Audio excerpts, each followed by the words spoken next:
Hello students, I'm Dr. Amit Bhatnagar, working as Senior Research Officer in the Department of Agronomy at GB Pant, University of Agriculture and Technology, Pantnagar, Uttarakhand. Generally, we do irrigation in crops to maintain its growth and productivity.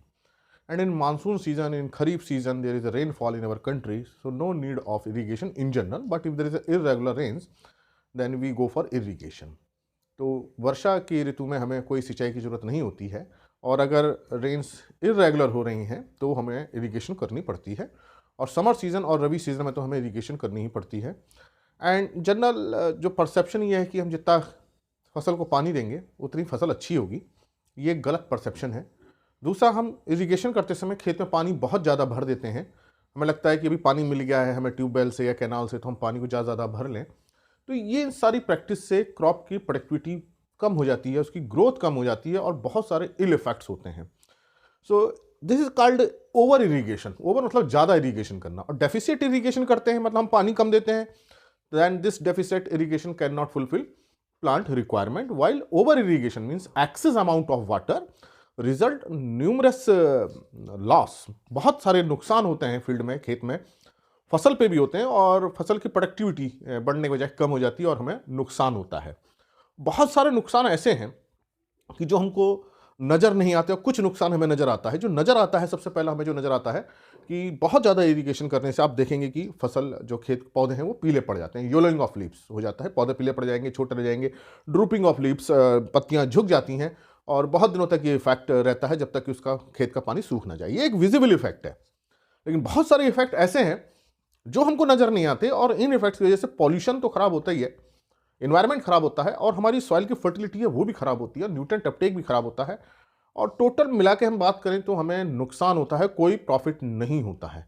तो वही मैं आपको चीज़ बता रहा हूँ, जो वो ऐसी चीज़ें जो हमको दिखाई तो नहीं देती हैं, लेकिन वो होती हैं, खेत के अंदर होती हैं, फसल में होती हैं, और उसकी साइंटिफिक रीजंस हैं, स्टडी है, वो मैं आपको बताऊंगा क्या इफेक्ट्स हैं ओवर इरिगेशन को, और हमें ज़्यादा इरिगेशन क्यों नहीं करनी चाहिए, बहुत ज़्यादा पानी हमें नहीं लगाना चाहिए, उसके क्या क्या नुकसान हैं। सबसे पहले अगर हम देखें, रिड्यूस न्यूट्रिएंट अपटेक। अब आपको समझना पड़ेगा जो ये पोषक तो जो ले रहे हैं पौधे कैसे लेते हैं, they are absorb by the roots. अगर हम ये प्लांट देखें, ये प्लांट है और ये रूट्स हैं सॉइल में, तो देखिए ये इसमें एरोबिक कंडीशन रहती है, मतलब इसमें ऑक्सीजन रहती है, एयर रहती है, and every living cell require oxygen for respiration. कोई भी लिविंग ऑर्गेनिज्म है, कोई भी सेल है, लिविंग सेल है, उसको ऑक्सीजन चाहिए, बिना उसके वो जिंदा नहीं रह सकती है। तो बहुत सिंपल सी बात है। Similarly root require oxygen for their activity, and through this respiration, इस रेस्पिरेशन से एनर्जी बनती है, एनर्जी रिलीज होती है, और उसी एनर्जी के थ्रू जो है न्यूट्रिएंट का अपटेक होता है। प्लांट क्या करेंगे, रेस्पायर करते हैं, और फिर एक प्रोसेस होता है माइटोकॉन्ड्रिया पे एनर्जी का जनरेशन होना, माइटोकॉन्ड्रिया पे एनर्जी बनती है, और वो एनर्जी कहाँ यूटिलाइज होती है, मेंटेनेंस में, ग्रोथ में, flower production, leaf production, root growth, इन सब में तो होती है। उसमें से जो कुछ एनर्जी है वो न्यूट्रिएंट अपटेक में। अब क्या है, न्यूट्रिएंट देखिए सारे हैं यहाँ पे, नाइट्रोजन है, नाइट्रेट है, फास्फेट है, पोटेशियम है, चाहे कोई भी है, कैल्शियम है, जिंक है। Plant require energy for their absorption. तो ये न्यूट्रिएंट तभी एब्जॉर्ब होंगे जब उसके अंदर एनर्जी होगी, और एनर्जी कब होगी, जब रेस्पिरेशन होगा। रेस्पिरेशन कब होगा, जब ऑक्सीजन होगी। अब हुआ क्या, जब हमने ओवर इरिगेशन किया, because of over irrigation all the pores, all the soil is filled with the water, no air, actually this is saturated with the water. हमने क्या किया, पूरा यहां तक ऊपर तक का पानी भर दिया। अब क्या देखिए, इस पूरे यहां पे अगर हम इस प्लांट को देखें, everywhere there is a water, only water, no air, and because no air so no oxygen. अब यहां क्या रहेगी, ऑक्सीजन भी नहीं है, एयर भी नहीं है, मतलब ऑक्सीजन नहीं है, plant root will not respire, and there will be no nutrient absorption. Soil के अंदर आपने फर्टिलाइजर दे दिया, यूरिया दे दिया, डीएपी दिया, एनपीके दिया, जिंक सल्फेट दिया, कुछ भी दिया आपने, एफवाईएम दिया, कंपोस्ट दिया, जो भी दिया, वो कब एब्जॉर्ब होगा भाई, जब वो रूट रेस्पायर करेगी, ऑक्सीजन होगी। अब हमने पूरा तो पानी से भर दिया इसको, अब ये 2-3 दिन तक भी माना पानी से भरा रहा तो रूट की एक्टिविटी नहीं होगी, बहुत कम हो जाएगी, तो न्यूट्रिएंट अपटेक क्या हो जाएगा, कम हो जाएगा। सो दिस इज द फर्स्ट, हम कह सकते हैं इल इफेक्ट ये है कि रिड्यूस न्यूट्रिएंट अपटेक। सारे ही न्यूट्रिएंट का अपटेक ऑलमोस्ट कम हो जाता है, जिससे क्या होगा कि जो प्लांट की जो फिजियोलॉजिकल प्रोसेस है, फोटोसिंथेसिस, वो क्या हो जाएगी, कम हो जाएगी, क्योंकि न्यूट्रिएंट चाहिए। इसी कारण से क्या होती है, पत्तियां पीली पड़ जाती हैं, फोटोसिंथेसिस नहीं हो रही, क्लोरोफिल नहीं बन रहा, क्लोरोप्लास्ट नहीं बन रहा, सेल के जितने ऑर्गेनल्स है वो काम नहीं कर रहे, तो पूरे प्लांट की एक्टिविटी कम हो जाएगी, पौधा मुरझा जाता है, यही रीज़न रहता है कि आप खेत में ज़्यादा पानी भरेंगे, पौधा पीला पड़ जाएगा, उसकी एक्टिविटी कम हो जाएगी, उसकी ग्रोथ नहीं होगी। ये न्यूट्रिएंट अपटेक है, रेस्पिरेशन कम हो गया, फोटोसिंथेसिस कम हो गई, उसकी सारी एक्टिविटी कम हो गई। तो ये पहला इफेक्ट है कि जो हमने खाद डाली थी वो डालनी भी बेकार हो गई, क्योंकि प्लांट उसको एब्जॉर्ब ही नहीं कर रहा। तो reduce nutrient uptake because of over irrigation, because soil is saturated with the water, there is no air, no respiration, no energy is there, and that's why there is no nutrient uptake. तो ये पहला reason हुआ। दूसरा क्या है कि जब पानी इसके अंदर भरा हुआ, पूरा हर जगह पानी है, अब इसके अंदर क्या है, सॉइल में माइक्रोब्स होते हैं, बैक्टीरिया है, फंगस है, एक्टोमाइसिटीज है, बहुत सारे माइक्रोब्स हैं, and most of the microbes require oxygen. तो उनके लिए ऑक्सीजन जरूरी है, and such type of microbes are called aerobic microbes, and some are anaerobic. Anaerobic वो होते हैं जिनको ऑक्सीजन की जरूरत नहीं होती, वो बिना उसके भी सर्वाइव कर जाते हैं, लेकिन most of the microbes require oxygen. तो अब क्या होगा कि जब इसके अंदर कोई ऑक्सीजन नहीं बची, तो जो नाइट्रेट आयन है, ये नाइट्रेट है, नाइट्रोजन में जो नाइट्रेट है, इसकी जो ऑक्सीजन है, इसको माइक्रोब्स यूज करते हैं। Bacteria use this oxygen which is present in nitrate, and then it is converted into nitrous oxide and N2 gas, and this is escaped। यहाँ क्या बनेगा, अब N2O गैस बनेगी, N2 बनेगी, and it is escaped into atmosphere। it means it is loss of nitrogen। जो हमने nitrogen दी थी किसी फर्टिलाइजर के थ्रू या जो ऑलरेडी प्रेजेंट थी, that is lost and not available to plant, and plant suffer from nitrogen deficiency। तो पहला इफेक्ट जो न्यूट्रिएंट का जो डिफिशियंसी का आएगा, वो किसका आएगा, नाइट्रोजन की डेफिशिएंसी आएगी। और जैसे ही नाइट्रोजन की डेफिशिएंसी होगी, लीव्स कैसी हो जाएंगी, पीली हो जाएंगी, क्लोरोसिस जो होती है वो इसी से। और नाइट्रोजन देखिए बहुत इंपॉर्टेंट है, बहुत फंक्शन में इन्वॉल्व है। जैसी नाइट्रोजन कमी होगी, सेल डिवीजन कम हो जाएगा, पूरी उसकी हर एक्टिविटी खत्म हो जाएगी।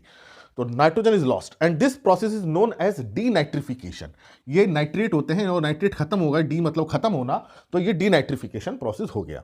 दूसरा क्या होगा, nitrate ions are very soluble in water. अब क्या है, ये जो नाइट्रेट आयन बहुत सॉल्युबल होते हैं। अब क्या होगा, जब पानी जो है, आपने ज़्यादा पानी भरा है तो नीचे पर्कुलेट करेगा, ये this is percolation, downward movement of water, and nitrate are present. अब कुछ नाइट्रेट तो नाइट्रस ऑक्साइड बन जाएंगे, और कुछ जो नाइट्रेट होंगे वो पानी के साथ नीचे चले जाएंगे, and this process is called leaching. It means there is severe loss of nitrogen. तो ओवर इरिगेशन से सबसे ज़्यादा इंपैक्ट किस न्यूट्रिएंट पे आएगा, नाइट्रोजन पे आएगा। डिनाइट्रिफिकेशन होकर लॉस हो रहा है, लीचिंग होकर लॉस हो रहा है, न्यूट्रिएंट रूट की एक्टिविटी कम हो गई, उसका एब्जॉर्प्शन नहीं हो रहा। तो ओवरऑल जो नाइट्रोजन की बहुत डेफिशिएंसी आती है, दूसरे न्यूट्रिएंट की भी आएगी, लेकिन सबसे ज़्यादा जो डेफिशिएंसी आएगी वो किसकी होगी, नाइट्रोजन की होगी। तो ये बहुत सीवियर लॉस हो जाता है ओवर इरिगेशन करने से। तो हमको क्या हुआ, फायदे की बजाय नुकसान हो गया। सो this is the adverse effect of over irrigation on nitrogen availability. तो लीचिंग होगी और डिनाइट्रिफिकेशन होगा। नेक्स्ट क्या होगा कि ये जो मैंने आपको बताया कि most of microbes require oxygen. तो वो जो ऑर्गेनिक मैटर होता है उसको डिकम्पोज करते हैं। ऑर्गेनिक मैटर में क्या होता है, कार्बन की चेन होती है, ये हम जानते हैं। ऑर्गेनिक मैटर में जनरली क्या है, ये कार्बन, हालांकि कार्बन के अंदर बहुत सारे न्यूट्रिएंट लॉक हैं, nitrogen, phosphorus, potassium, calcium, magnesium, zinc. ये ऑर्गेनिक मैटर तो प्लांट का पार्ट है, प्लांट से ही बना है, तो प्लांट के अंदर जो न्यूट्रिएंट होंगे वो इसके अंदर सारे होंगे, क्योंकि प्लांट ने जमीन से लिया है। अब क्या करते हैं, microbes use this carbon for their cell synthesis and respire, and then this carbon is converted into CO2। this is ये जनरल होता है जब एरोबिक माइक्रोब्स काम कर रहे होते हैं। But there is an aerobic condition, means अवायवीय स्थिति हो रही है, वहां ऑक्सीजन नहीं है। तो कौन से माइक्रोब्स होंगे, एनएरोबिक माइक्रोब्स एक्टिव हो जाएंगे, और CO2 की बजाय, कार्बन की बजाय मीथेन निकलना शुरू हो जाएगा। तो ये वाटर लॉक्ड एरिया में, नदी नालों में जहां पानी भरा रहता है, जैसे खेत जहां हमेशा पानी भरा रहता है, वहां क्या निकलता है, मीथेन निकलता है। CH4 is methane. तो this is methane formation, METHAN। और ये जो नाइट्रस ऑक्साइड मैंने आपको बताई N2O, और ये जो मीथेन है, ये ग्लोबल वार्मिंग करती हैं। तो इससे जो है एनवायरमेंट का जो है पॉल्यूशन यहाँ होता है। ग्लोबल वार्मिंग वो गैसेस होती हैं जो हमारे एटमॉस्फेयर का टेम्परेचर बढ़ा रही हैं। तो इसमें कुछ गैसेस, जैसे CO2 भी ग्लोबल वार्मिंग गैस है, मीथेन है और नाइट्रस ऑक्साइड है। तो इसका मतलब हम ओवर इरिगेशन कर रहे हैं, खेत को पानी दे रहे हैं, तो हम एक तरह से अपने एनवायरमेंट को हम खराब कर रहे हैं, ग्लोबल वार्मिंग को बढ़ावा दे रहे हैं। और ये ग्लोबल वार्मिंग बहुत डेंजरस है हर ऑर्गेनिज्म के लिए, हमारे लिए भी, क्योंकि धीरे धीरे एटमॉस्फेयर का टेम्परेचर बढ़ रहा है और सर्वाइवल करना कुछ सालों बाद बहुत मुश्किल हो जाएगा। प्लांट एक्टिविटी कम हो जाएंगी, माइक्रो एक्टिविटी कम हो जाएंगी, एक्वेटिक लाइफ डिस्टर्ब होगी, फूड प्रोडक्शन कम हो जाएगा। बहुत एडवर्स इफेक्ट है ग्लोबल वार्मिंग, बहुत अलग इशू है, लेकिन तो समझ लीजिए ग्लोबल वार्मिंग हमारे लिए डेंजरस है। और ओवर इरिगेशन करने से वो ऐसी गैसेस निकलती हैं जो ग्लोबल वार्मिंग को बढ़ाती हैं। तो अब देखिए, आपने ओवर इरिगेशन किया, लेकिन दूसरी तरफ ही पॉल्यूशन को बढ़ा दिया। तो कौन सी दो गैस मैंने बताई, कोई nitrous oxide and methane. Then poor mineralisation. अभी मैंने बताया कि ऑर्गेनिक मैटर का जो डिकम्पोजिशन होता है, इसको कौन करते हैं, most of the microbes are aerobic and they are involved bacteria, fungus, actinomycetes and they use this carbon and break the carbon chain by the secretion of enzymes. वो enzyme secrete करते हैं, उसको कार्बन चेन को तोड़ देते हैं, carbon को use करते हैं और उसमें से जो न्यूट्रिएंट होते हैं वो रिलीज हो जाते हैं. प्लांट में बहुत पार्ट्स में न्यूट्रिएंट होते हैं क्योंकि प्लांट ने कहाँ से एब्जॉर्ब किए हैं, सॉइल से किए हैं. वो न्यूट्रिएंट प्लांट के अंदर है. अब जब प्लांट की डेथ हुई, प्लांट फिर सॉइल में गया, माइक्रोब्स ने एक्ट किया, कार्बन लिया और न्यूट्रिएंट को रिलीज कर दिया. Now again this nutrients are available for the plant. तो ये न्यूट्रिएंट फिर प्लांट को अवेलेबल हो गए और प्लांट की फिर ग्रोथ बढ़ गई. So this process is called mineralisation, means decomposition by microbes and during this process nutrients are released into soil solution and this is known as mineralization. अब क्या होगा, ये मिनरलाइजेशन होना बहुत जरूरी है, otherwise nutrients are locked in organic matter. अगर mineralisation नहीं होगा, न्यूट्रिएंट ऑर्गेनिक मैटर के अंदर पड़े रहेंगे, वो सॉइल सॉल्यूशन में नहीं आएंगे. जब सॉइल सॉल्यूशन में नहीं आएंगे तो प्लांट को अवेलेबल नहीं होंगे. तो mineralisation is must for the nutrient availability. Mineralisation का होना बहुत जरूरी है, अदरवाइज न्यूट्रिएंट रिलीज नहीं होगा, वो सॉइल सॉल्यूशन में नहीं आएगा. और इस मिनरलाइजेशन कौन कर रहा है, माइक्रोब्स कर रहे हैं. कौन से माइक्रोब्स कर रहे हैं, जो मोस्ट आर एरोबिक, मतलब उनको ऑक्सीजन चाहिए. तो अब क्या होगा, पुअर मिनरलाइजेशन होगा तो उससे क्या होगा, न्यूट्रिएंट रिलीज क्या हो जाएगी, कम हो जाएगी. तो यहाँ देखिए न्यूट्रिएंट अपटेक तो कम हो ही रहा था क्योंकि रूट की एक्टिविटी कम हो गई, न्यूट्रिएंट रिलीज भी कम हो गई. तो जो ऑर्गेनिक फील्ड है, जहां हमारी टोटल सप्लाई ऑर्गेनिक मैटर पर रहती है, ऑर्गेनिक खेत में हम क्योंकि बाहर कोई फर्टिलाइजर नहीं दे रहे हैं, सारा ऑर्गेनिक मैटर है, FYM है, कंपोस्ट है, वर्मी कंपोस्ट है, रेजिड्यू है, दूसरे तरह के ऑर्गेनिक्स हैं, वो सारा मिनरलाइजेशन पर डिपेंड करता है. और ये हमारा ऐसे खेत में पानी भर गया तो मिनरलाइजेशन तो बहुत कम होगा. जब मिनरलाइजेशन कम होगा तो अवेलेबिलिटी नहीं होगी. तो यहाँ जो है न्यूट्रिएंट की अवेलेबिलिटी बहुत पुअर हो जाएगी. ये एक ऐसा इफेक्ट है जो हमको नजर नहीं आ रहा है, लेकिन सॉइल में हो रहा है, मिट्टी में ऐसा हो रहा है ओवर इरिगेशन करने से. Destruction of soil structure. अब देखिए क्या है, जो सॉइल स्ट्रक्चर, बहुत सारे सॉइल स्ट्रक्चर होते हैं, लेकिन जो सबसे अच्छा सॉइल स्ट्रक्चर वो होना चाहिए जिसमें एरेशन एंड मॉइस्चर रिटेंशन दोनों ही होने चाहिए. उसमें एरेशन भी हो, aeration means availability of oxygen so that root can respire, and moisture retention कि उसके अंदर नमी बनी रहे मिट्टी के अंदर ताकि वो पानी भी पौधों को मिलता रहे. तो उसके लिए ग्रेनुलर स्ट्रक्चर होना बहुत जरूरी है. अब ग्रेनुलर स्ट्रक्चर क्या होगा कि इसको समझिए कि जो एग्रीगेट्स बनाते हैं, सॉइल पार्टिकल्स एग्रीगेट बनाते हैं. ये एक एग्रीगेट बना, छोटे छोटे पार्टिकल्स आपस में मिले, ये एक दूसरा एग्रीगेट बना, ये दिस इज कॉल्ड एग्रीगेशन. ये तीसरा एग्रीगेट बना, पार्टिकल आपस में जुड़ जाते हैं. तो ये देखिए इस तरह से aggregation, this is the aggregated soil and this is the soil which is very good, which maintained aeration as well as moisture retention. तो ये देखिए जो दो बड़े बड़े पोर्स बने, इसके बीच में तो एयर रहती है और जो छोटे छोटे हैं इसके बीच में मॉइस्चर रहता है, वाटर रहता है. So this is the ideal situation which maintain aeration as well as moisture. अब क्या होगा, आपने पानी बहुत भर दिया इसके अंदर, ओवर इरिगेशन कर दिया. अब ओवर इरिगेशन की वजह से पानी इसमें पूरा पूरा पानी बह गया, एंड दिस वाटर डिस्टर्ब और डिस्ट्रक्ट दिस सॉइल स्ट्रक्चर, तो पूरा डिस्पर्स कर देगा. अब से क्या होगा, ये एग्रीगेशन टूट जाएगा, सारे जो है मिट्टी घुल जाएगी एक तरह से पानी में. तो इस तरह से घुल जाएंगे तो मिट्टी क्या हो जाएगी, सॉइल क्या हो गई, कंपैक्ट हो गई. अब इस कंपैक्ट सॉइल में ना तो एरेशन मेंटेन होगा और पानी पानी भरा रहेगा, मिट्टी सूखेगी ही नहीं. And this is the poor structure, so destruction of soil structure. तो ओवर इरिगेशन करने से हमारे सॉइल का स्ट्रक्चर खराब हो जाता है, जिससे कि अब ये इसके अंदर देखिए रूट की ग्रोथ भी नहीं हो पाएगी क्योंकि बहुत कॉम्पैक्ट मास बन गया है. कुछ मिट्टी जो है पानी के साथ घुल के चली जाएगी, दैट इज सॉइल इरोजन. तो डिस्ट्रक्शन तो होगा ही होगा, हमारा जो है रूट की ग्रोथ कम हो जाएगी, एरेशन कम हो जाएगा. और कुछ जो है जो ये पानी जो जा रहा है बह करके, क्योंकि कुछ खेत से पानी बाहर निकलेगा, ये मिट्टी को बहाते हुए अपने साथ ले जाएगा, that is called soil erosion.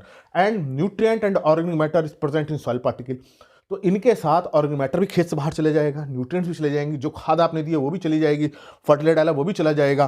तो it is result in poor soil fertility. तो हमारी सॉइल फर्टिलिटी क्या हो जाएगी, पुअर हो जाएगी. मिनरलाइजेशन पुअर हो रहा है, सॉइल स्ट्रक्चर खराब हो रहा है, सॉइल इरोजन हो रहा है, माइक्रो एक्टिविटी कम हो रही है, तो soil fertility is reduced. Soil fertility तभी अच्छी रह सकती है जो सॉइल स्ट्रक्चर बहुत अच्छा हो, उसके अंदर मिनरलाइजेशन बहुत अच्छा हो, माइक्रो एक्टिविटी बहुत अच्छी हो. लेकिन सारी की सारी क्या है, ये एडवर्सली निगेटिवली अफेक्ट हो रही हैं ड्यू टू ओवर इरिगेशन. तो ये हमको नजर नहीं आ रहा है. ये मिट्टी तो बहती हुई नजर आएगी आपको, लेकिन आप ये समझ नहीं पाएंगे कि इसके साथ कितने पोषक तत्व बह रहे हैं, क्योंकि most of the organic matter and nutrient are present on top 15 centimetre soil. जो ऊपर की खेत की 15 सेंटीमीटर की जो मिट्टी होती है वो सबसे ज्यादा फर्टाइल होती है, और वही मिट्टी पानी के साथ बहती है. नीचे वाली मिट्टी तो सेटल हो जाती है, लेकिन ऊपर वाली बहती रहती है. धीरे धीरे धीरे धीरे धीरे मिट्टी खत्म होती जाएगी, 40 50 60 सालों में पूरा खेत बंजर हो जाएगा. तो ये एक इंपैक्ट है ओवर इरिगेशन का, destruction of soil structure and soil erosion. इसके साथ ही देखिए यहां क्या निकला, नाइट्रस ऑक्साइड गैस निकली, मीथेन निकली, ग्लोबल वार्मिंग गैसेज निकली, और ये मिट्टी बह करके दूसरी जगह जाएगी जहां वो दूसरी मिट्टी के साथ मिल जाएगी या नदी नालों को जाके चोक कर देगी. तो यहां देखिए पॉल्यूशन इसने क्रिएट किया. किनसे, इन गैसेस की वजह से पॉल्यूशन क्रिएट किया. दूसरा, जो ये साफ पानी में माना ये मिट्टी साफ पानी में जाके मिलेगी, जो ड्रिंकिंग वाटर था वो पानी भी पॉल्यूट हो गया, एयर पॉल्यूट हुई, ड्रिंकिंग वाटर हमारा पॉल्यूट हो गया। दूसरा, ये जो नाइट्रेट नीचे चले गए ग्राउंड वाटर में, अगर ये बहुत लीचिंग हो गई, ग्राउंड वाटर में चले जाते हैं और इस ग्राउंड वाटर को हम पंपिंग के थ्रू पीते हैं, तो ये नाइट्रेट टॉक्सिक है हमारी बॉडी के लिए, ये नाइट्रेट फायदेमंद नहीं है। हमारी बॉडी में मिथ हीमोग्लोबिनिया हो जाता है, मतलब हीमोग्लोबिन की ऑक्सीजन की ट्रांसपोर्ट करने की कैपेसिटी कम हो जाती है, ऑक्सीजन की डेफिशिएंसी होने लगती है, और ये बच्चों में ये डिजीज कहलाती है ब्लू बेबी सिंड्रोम। इससे बच्चे, छोटे बच्चे मर जाते हैं, डेथ हो जाती है अगर बहुत ज़्यादा नाइट्रेट पानी में आ गया तो लीचिंग की वजह से देखिए ड्रिंकिंग वाटर पॉल्यूट हो रहा है, सॉइल इरोजन से ड्रिंकिंग वाटर पॉल्यूट हो रहा है, गैसेस जो निकल रही हैं उससे ग्लोबल वार्मिंग ये पॉल्यूट हो रही है। ये देखिए नजर नहीं आ रहा है हमको, लेकिन ये सारी चीज़ें हो रही हैं ड्यू टू ओवर इरीगेशन। तीसरा क्या है, जब हम ट्यूबवेल चला रहे हैं तो उसमें डीजल ज़्यादा लग रहा है, तो डीजल का जो धुआं चलेगा, जो फॉसिल फ्यूल है, ये डीजल चलेगा तो उससे CO2 निकलेगी, उससे इन्वायरमेंट पॉल्यूशन हो रहा है। अगर हम बिजली से चला रहे हैं, इलेक्ट्रिसिटी, अब इलेक्ट्रिसिटी या तो कोयले से बनती है या पानी से बनती है, डैम से बनती है, तो जो अधिकांश जो बिजली हमारे वहाँ कंट्री में कोयले को जला के बनती है, तो अब बिजली ज़्यादा जला रहे हैं, इसका मतलब कोल का कंजम्पशन हम ज़्यादा कर रहे हैं। इनडायरेक्टली कोल ही तो है, जब बिजली ज़्यादा जल रही है इसका मतलब बिजली ज़्यादा बनानी पड़ रही है, बिजली ज़्यादा बनानी पड़ रही है इसका मतलब कोयला ज़्यादा जलाना पड़ रहा है, तो कोयला ज़्यादा जला रहे हैं तो इसका मतलब CO2 का इमिशन हम ज़्यादा कर रहे हैं। तो ये एक तरह से डीजल का से हमारा इमिशन हुआ, कोयले से हमारा इमिशन हुआ, नाइट्रस ऑक्साइड गैस निकली, मीथेन गैस निकली, तो हमारा पूरा जो है सिस्टम, हमारा जो पूरा इन्वायरमेंट क्या हुआ, पॉल्यूट हुआ। ये सारा नुकसान तो हुए हुए हमारा खेती का खर्चा भी बढ़ गया, लागत ज़्यादा आई, हमारा लेबर ज़्यादा लग रहा है, हमको ट्यूबवेल ज़्यादा चलाना पड़ रहा है, डीजल ज़्यादा लगाना पड़ रहा है, बिजली ज़्यादा लगाना पड़ रहा है, और उसके अलावा अगर हम इम्पैक्ट देखें तो क्या हो रहा है, क्रॉप प्रोडक्टिविटी कम हो रही है, हमें उपज मिल नहीं रही है, उतना ग्रेन हमें मिल नहीं रहा है, soil fertility over the years मतलब धीरे धीरे कम होती जा रही है। तो हमें कुल मिला के सारा इसमें नुकसान होता है, कहीं कुछ भी फायदा नहीं होता है। इसलिए कभी भी ओवर इरीगेशन नहीं करनी चाहिए। जिस क्रॉप के लिए जितनी सेंटीमीटर इरीगेशन है उतनी देनी चाहिए, हर क्रॉप के लिए अलग अलग होती है। इन जनरल जो हमारी फील्ड क्रॉप्स होती हैं, जैसे कि हमारा वीट है या मेज है, इन जनरल इसमें हम 5 to 6 सेंटीमीटर इरीगेशन देते हैं। राइस में हम पानी भर के जरूर रखते हैं, क्योंकि वो ट्रांसप्लांटेड राइस है, अगर एरोबिक राइस हो तो उसमें इतनी इरीगेशन की जरूरत नहीं होती है। और दूसरी क्रॉप्स को भी जनरली 5 से 6 सेंटीमीटर सफिशिएंट होती है। तो आप कभी भी ओवर इरीगेट मत कीजिए कि आप पानी आज मिल रहा है तो उसको पूरा खेत को भर दिया, इससे आप ही का नुकसान है, शॉर्ट रन में भी, लॉन्ग रन में भी, पैसे का नुकसान है, हर तरह से नुकसान है, कहीं भी कोई किसी तरह का फायदा नहीं है। तो ये मैंने आपको बताया कि कौन कौन से इफेक्ट होते हैं ड्यू टू ओवर इरीगेशन। तो जब भी आप इरीगेशन करें, बिल्कुल जो साइंटिफिक वे है उसके करिए, जितने इरीगेशन की जरूरत है उतना ही दें। भले ही दूसरी इरीगेशन हमें जल्दी करनी पड़ जाए, हो सकता है कि पहली इरीगेशन का दूसरी इरीगेशन जल्दी करनी पड़ जाए, उसमें कोई ज़्यादा उतना नुकसान नहीं है जितना कि एक बार में ज़्यादा पानी देने से नुकसान है। तो फ्रीक्वेंसी ऑफ इरीगेशन, मतलब बार बार हम इरीगेशन करते हैं, ये ज़्यादा सही है, इसके बजाय कि हम एक बार में बहुत सारा पानी भर दें। ऐसी मत कीजिए, हमेशा इसमें क्या होगा, नुकसान होगा। Thank you very much.